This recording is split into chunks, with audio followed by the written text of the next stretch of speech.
quiero hacerte una pregunta.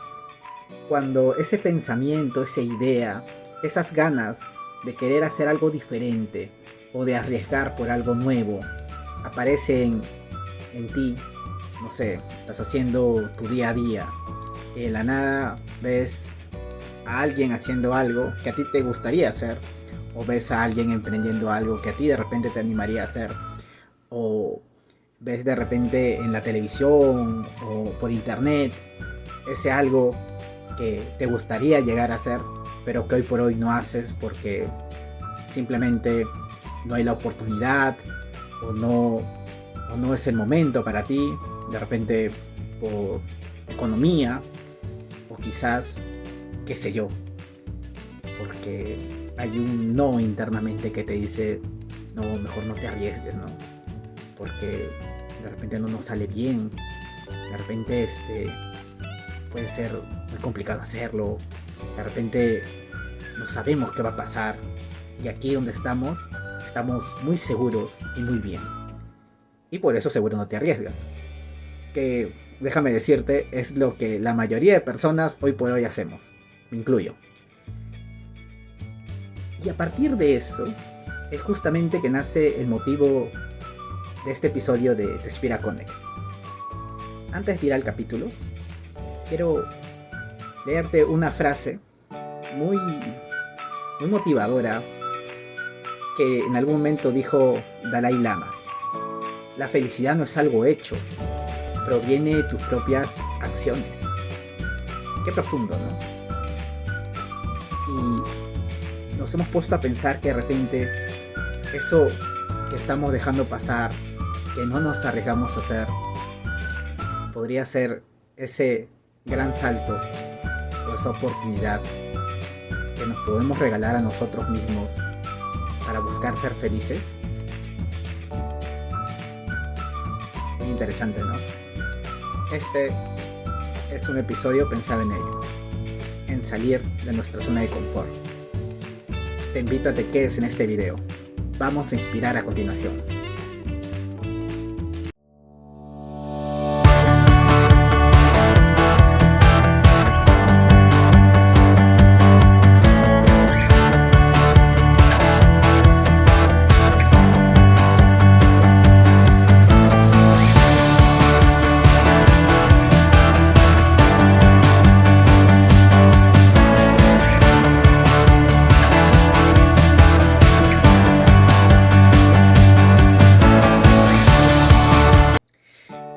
Bienvenidos a este capítulo de Despira Connect.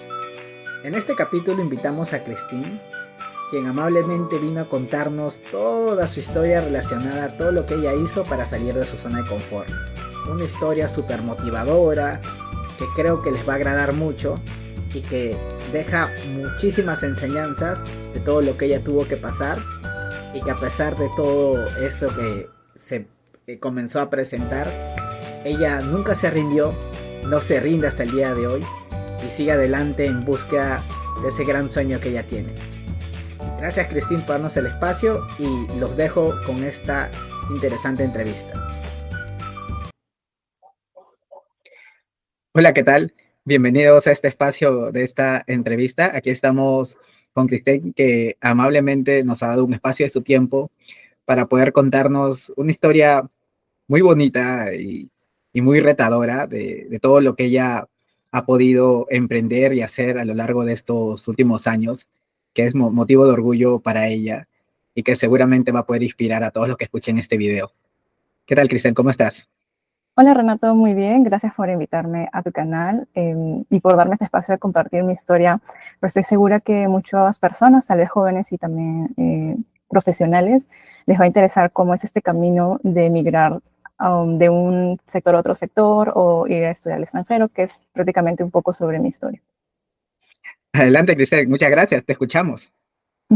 Bien, bueno, comentarte que yo soy de la carrera de Estadística Pura de San Marcos y yo me gradué ya hace bastantes años. Cuando terminé mi carrera, empecé a trabajar en el sector de telecomunicaciones y luego en el sector de banca. Y en total habrán sido unos 5 años en ambos sectores. Y si bien me gustaba ser estadístico y realizar todo lo que tenga que ver con la profesión, el análisis de datos, también estuve un poquito en el área comercial y ver un poco de los dashboards en las campañas comerciales, cómo se enviaban los correos, los SMS, cuál era la conversión de cada uno de estos canales, entre otros, y ver un poco de lo que es la transformación digital. Me gustaban mucho estos temas, pero siempre tenía esa intriga o esa pequeña duda de qué sería, cómo sería una vida de educadora, porque siempre me gustó enseñar a los demás. Cuando estaba en el pregrado, si bien éramos muy poquitos en la carrera de estadística, somos muy poquitos y nos graduamos muchos menos. Mi promoción de mi código solo nos graduamos 3. Y entonces éramos muy poquitos, pero aún así cualquier cosa que yo podía enseñar a mis compañeros me hacía muy feliz. Y eso trataba de continuarlo en voluntariados. Estuve haciendo voluntariados por muchos años en temas de educación. Y a la par de hacer mis voluntariados estaba trabajando en empresas en Lima. Y siempre tenía esa duda de cómo sería amanecer un día y ser educadora en que todas las actividades que hiciera sea en el tema de guiar a otras personas y poder utilizar mi voz. Y es ahí donde, si bien estaba en un punto donde tenía un trabajo estable, tenía ingresos estables, no sentía que podía, no utilizaba todas las herramientas que yo tenía. Y empecé a poder idear una manera de estudiar una maestría en educación en el Perú. Sin embargo, el tipo de maestría que yo quería no estaba adaptada a la época en el sentido de que yo quería saber cómo se enseñaba de manera híbrida, cómo se enseñaba de manera remota, cómo armar los cursos masivos en Moodle o Canvas o Blackboard. Yo quería saber cómo armar toda esta parte del diseño instruccional y los paquetes también que hay, paquetes de programación para poder armar en esta línea. Y ninguna de las currículas que encontré hace ya bastantes años hacía match con lo que yo quería hacer. Y es ahí donde me toca buscar en el extranjero. Y obviamente si uno va al extranjero tiene que saber inglés, tiene que poder expresarse y construir como esa nueva ruta todo en inglés. Eso fue también un reto que me demoró alrededor de 2 años y medio en aprender desde cero el inglés. Y una vez que ya aprendí el inglés, tenía que certificarme, tenía que tomar exámenes internacionales para certificar mi nivel de inglés y poder postular a universidades en el extranjero. Si bien esto fue justo antes de pandemia, yo podía ir presencialmente a las ferias de maestría y conversar con los reclutadores, con los directores de las escuelas de Estados Unidos, Canadá, también de Inglaterra, y podía ver la malla curricular porque me dan unos folletos para poder revisarlo. Entonces, esto es algo que también se me hacía un poco difícil porque tenía como o ir en la hora de almuerzo de trabajo o simplemente cerrar temprano para ir corriendo a las ferias y tratar de ver la manera y a la par seguir estudiando inglés en las noches, los sábados y domingos y todo esto en una sola meta, poder realizar la maestría en educación y tecnología en el extranjero. Pasaron un poquito como los meses, se cerró el año y empecé a ver el mundo de las becas, que existían becas parciales y becas totales en diferentes tipos de organizaciones. Empecé a postular algunas de ellas, sin embargo, no llegaba a la fecha límite, es decir, no llegaba a la fecha límite con todos mis documentos. Y ya sabía cómo tenía que hacer para la siguiente convocatoria y la siguiente convocatoria como el otro año. Y así empezaba a pulir como mi técnica de poder aplicar a las becas y saber cuál es el objetivo de esta beca y cómo yo me podía adaptar a ese objetivo. Y es así que poco a poco todo esto habrá pasado unos 2 años y más lo del inglés en curso, como me preparé 3 años y un poquito más para poder ganar una beca. Y la beca que yo gané en el año 2020 fue la beca Generación del Bicentenario, que antes se llamaba la beca Presidente de la República y ahora se llama Generación del Bicentenario, que aún sigue vigente en el territorio peruano.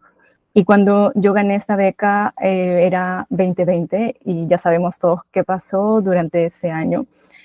Fue muy difícil el proceso, eran 2 etapas. La primera etapa eran todos los documentos y eran ensayos académicos de por qué el candidato tenía que ser seleccionado becario del Perú en competencia con tantos candidatos a nivel nacional.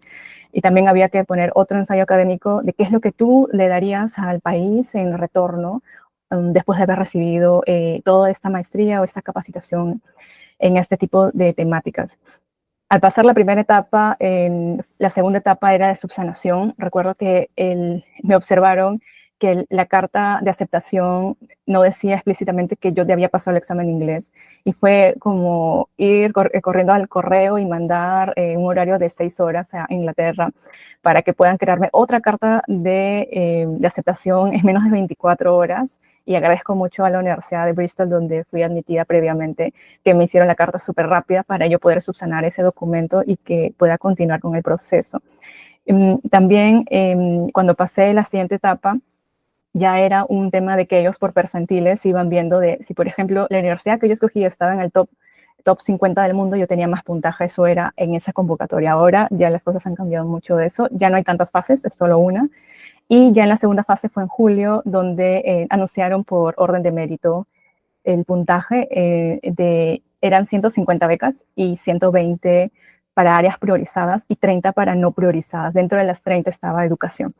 Y dentro de las 30 había que competir por esa vacante para la beca. Y bueno, logré ser admitida dentro de esa lista. Fue realmente un momento único para mí después de haber estado varios años en el proceso. Nunca lo tuve muy claro como qué país o si está bien estudiar inglés, pero en el camino siempre me sentía mucho más segura de cada paso. Cada vez que lograba una cosa, conocí a otras personas que me iban hacia otra parte y todos ellos me dirigían hacia mi meta final, que era estudiar la maestría en tecnología y educación en Inglaterra, en la Universidad de Bristol. Y aquí estuvo una parte bastante diferente, fue que en la edición de la pandemia 2020, las fronteras del Perú estaban cerradas, obviamente, por la crisis sanitaria. Y aquí el gobierno, como que el programa del Pronaver nos decía que podíamos empezar remoto desde donde estemos y luego ya viajar para llegar al país. Y también algunos nos dieron como una cláusula de que podíamos también, en el caso de renunciar a la beca, ¿no? Y obviamente, obvias razones de que estamos en una crisis sanitaria, que no se sabía mucho qué es lo que iba a pasar después. En ese caso yo no tomé esa opción porque yo me había forzado muchísimo para dar ese paso y estaba segura que me había preparado tanto físicamente como mentalmente para poder afrontar una situación de incertidumbre como esa.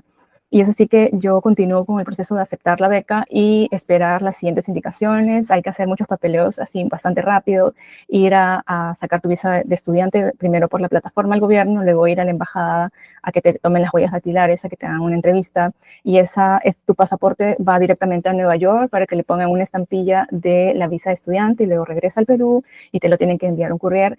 Y esto en un escenario de pandemia que incrementa más el tema de que llegue a tiempo los papeles, ¿no?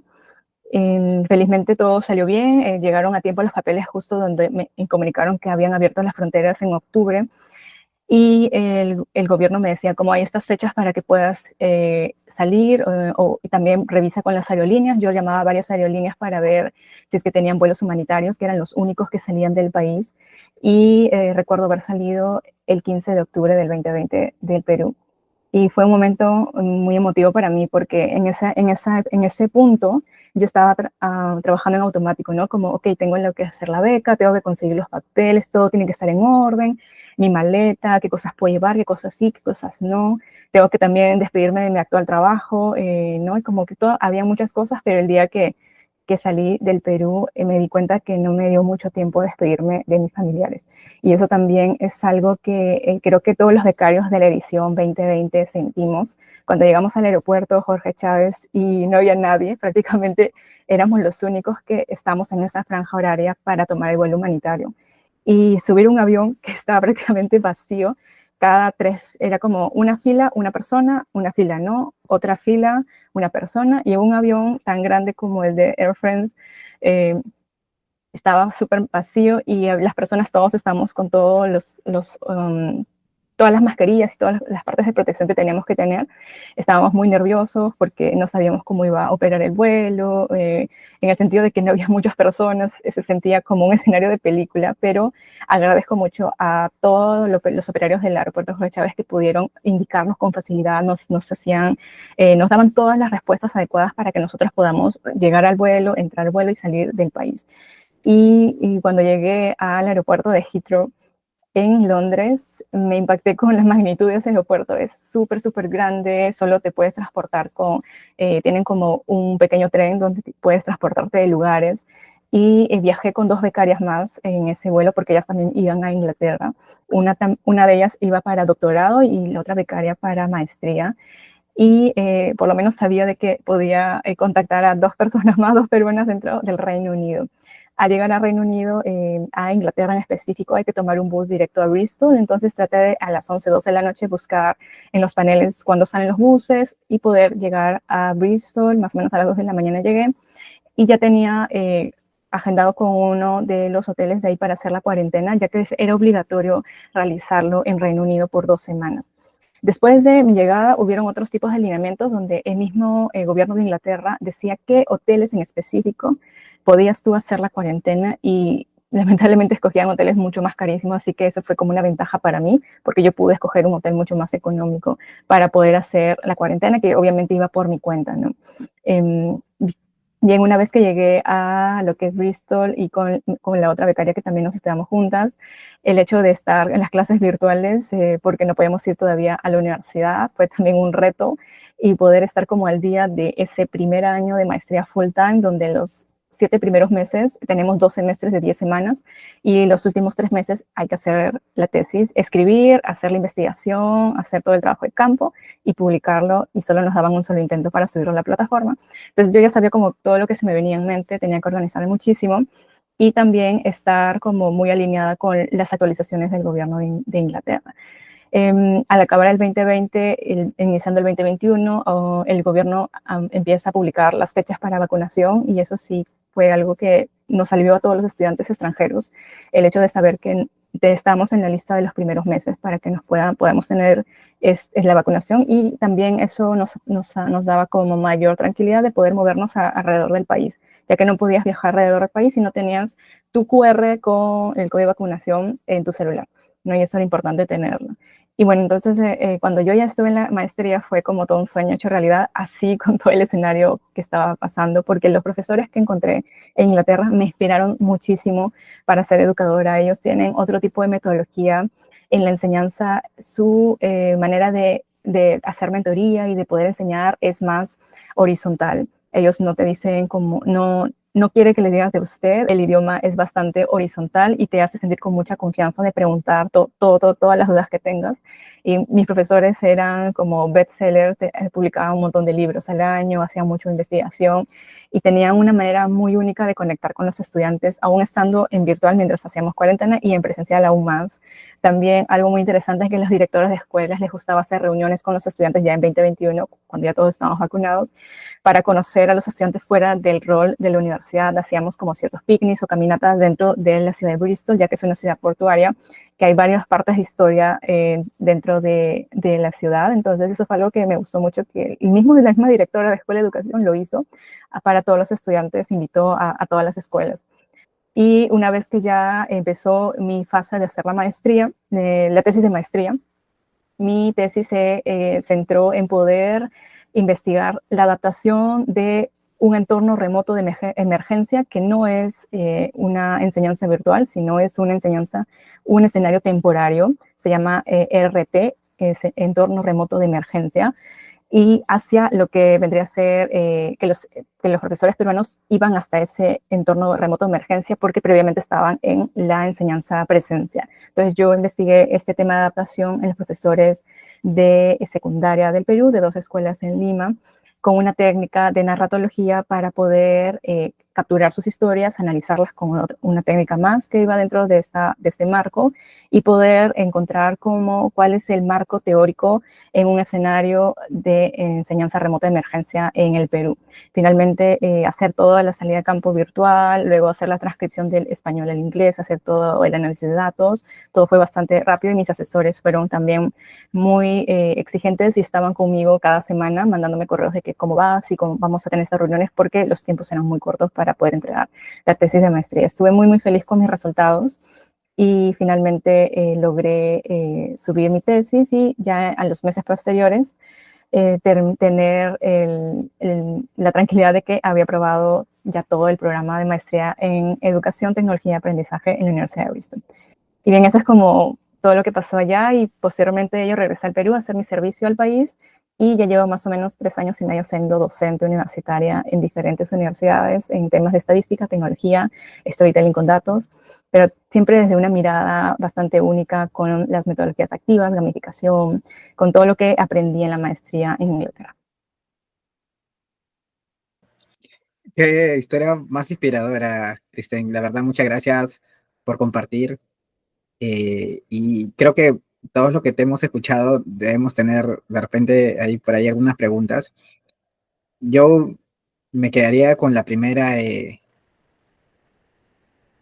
Si yo, por ejemplo, quisiera emprender o de repente hay algo a lo cual yo me puedo de repente animar a hacer, pero de repente no lo hago por miedo, por complicación, porque no sé cómo será hacerlo, no sé qué me espera ahí.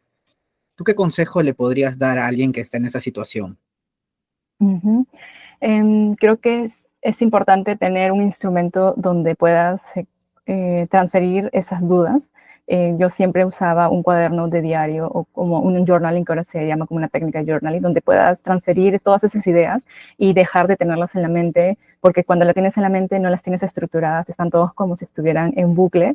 En cambio, cuando las ves en un papel o simplemente en post-its, es mucho más sencillo saber qué es lo que estás pensando y poder encontrar soluciones más visibles. Entonces yo lo que sugeriría siempre es tener un cuaderno a la mano, una pequeña libretita, un post-it para que puedas apuntar todas las historias y armar como una estrategia muy simple, muy sencilla. La primera podría ser contarle a alguien que de tu confianza lo que quieres hacer. Y al momento de contarle, tú estás también transfiriendo oralmente tu idea y te estás escuchando a ti mismo. Y cuéntale a otra persona más y ya se te va a hacer familiar hablar de esto que te daba tal vez temor. Y si es que esas personas te dan consejos o te animan, pues mucho mejor, ¿no? Y si es que en el caso no cuentas o no tienes tal vez la facilidad de hablar de tus proyectos personales, utiliza esta libreta y imagina que todo lo que está en tu mente se puede hacer realidad siempre y cuando tú puedas identificarlo. Si no lo puedes identificar, pues no lo vas a poder hacer realidad. Entonces el primer paso sería identificarlo para ponerlo en acción siempre con pasitos muy chiquitos, muy pequeñitos, como por ejemplo, si es que quieres aprender un nuevo idioma, no empieces con la gramática, sino empieza con algo afín a ti. Si a ti te gustan, por ejemplo, los deportes, o hacer pastelería o cocinar, busca alguna receta en ese idioma y trata de hacerlo a esa manera para esa cultura, porque cada cultura tiene diferentes maneras de preparar ciertos tipos de alimentos. Entonces trata de tomarlo con algo afín a ti y poco a poco lo integras en tus hábitos diarios. Cuando se convierte en un hábito ya fuerte diario, es algo que no vas a tener ni esfuerzo de hacerlo al día siguiente, ¿no? Entonces sería como esas dos cosas, identificar y hacerlo parte de tu rutina. Gracias, Kristen. Y una pregunta más creo que sería, y de repente a la juventud, que ahorita sabemos que todos los jóvenes, todo el público joven que nos debe estar de repente por aquí oyendo, eh, hay mucho, salen diferentes cosas, salen diferentes ideas y siempre como que todas quedan en lo más cercano, lo más próximo que yo puedo emprender o hacer o arriesgar por ello, ¿no? Pero tu ejemplo, lo que nos has contado, está en los límites, en ir a más allá, ir a retarme, ir a tratar de lograr, y en tu caso lo has logrado, como bien has contado. ¿Qué le podrías decir a esos jóvenes para que se arriesguen a ir por ese más allá, tal como tú lo hiciste? Mm, Creo que hay un punto de confianza en uno mismo. Creo que les diría que practiquen confiar en ellos, en que a veces queremos resultados rápidos y los resultados a largo plazo son los más duraderos. ¿Qué hubiera pasado si es que yo hubiera tenido todo el año que busqué? Pues tal vez no hubiera sido tan duradero como ahora, ¿no? Que ya veo atrás y esto pasó en el 2017 y ya estamos 2025. Entonces, los resultados que van a marcar tu historia van a llevar tiempo y es importante tener paciencia, cultivar esa paciencia de poder darle forma a tus metas. Sé que actualmente en las redes sociales siempre invitan a los jóvenes a que sea todo muy automático, que los videos que vean sean de solo 30 segundos, que la retención de su atención sea muy corta.